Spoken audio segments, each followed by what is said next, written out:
Think state parks, and what comes to mind? Walden Pond, perhaps, or the Great Blue Hills. Wild, rejuvenating, and bucolic. But one of our state parks is hiding something a little weird and a lot creepy. The crumbling remains of an old prison camp. It's amazing. You know, it's one of those things you never really thought would still be standing, but it still is. Ken Lubin grew up in Rutland and, like most local teens, spent a good amount of time out here at this abandoned prison farm in the middle of a vast swath of wilderness. There's like 23,000 acres of land. It was built in 1903, where they would bring, low-level offenders out here, and they would do all the farming for the other state prisons. Today, Lubin comes to Rutland State Park to train. He's an adventure racer who's competed all over the world, member of a world champion obstacle race team, and a top 3 finisher in the world's toughest mudder. Lubin's thankful this creepy haunt in the middle of nowhere has had such a long run. Oh my God, it's awesome. Not a lot of places are still out there.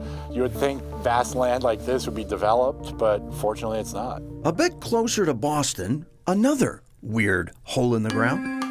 It's fascinating and it's mysterious. The Acton Stone Chamber, an impressive work of engineering thought by many to be the pre-colonial work of Native Americans. Bettina Abe is with the Acton Natural Resources Department. Is it oriented to be able to view celestial bodies? What is the connection? Did people go here to get away or maybe have meditation experience or special ceremonies? We don't know. Maybe we'll never know. The Acton Chamber is just one of a cluster of notable old stone structures here in a short stretch of the Neshoba Brook Valley, most of them of colonial heritage. Linda McElroy sensed a critical mass for something special. When I started, I didn't really have a vision that this thing would ever get as big as it had. The Trail Through Time, a heritage trail spearheaded by McElroy and a team of Acton volunteers.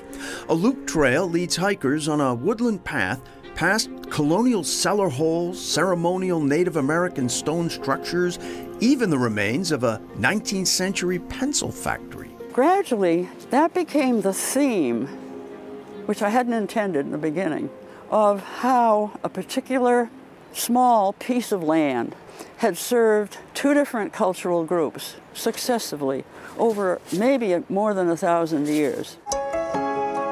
Even though these ancient sites are never far from modern-day suburbia, visitors should come prepared. The trail is 2 miles long.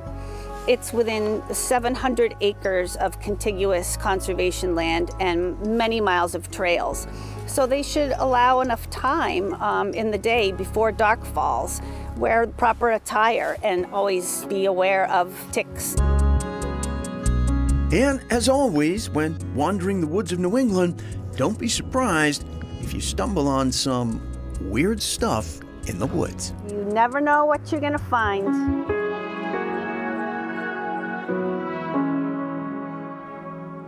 There is no doubt that the Acton Stone Chamber was used in colonial times for storage or as a root cellar, but all indications are that it is much older than that. The most likely explanations point to Native American origins, but there are some other theories as well. If you'd like to visit Acton's Trail Through Time, check out our website for links to parking and to trail information as well.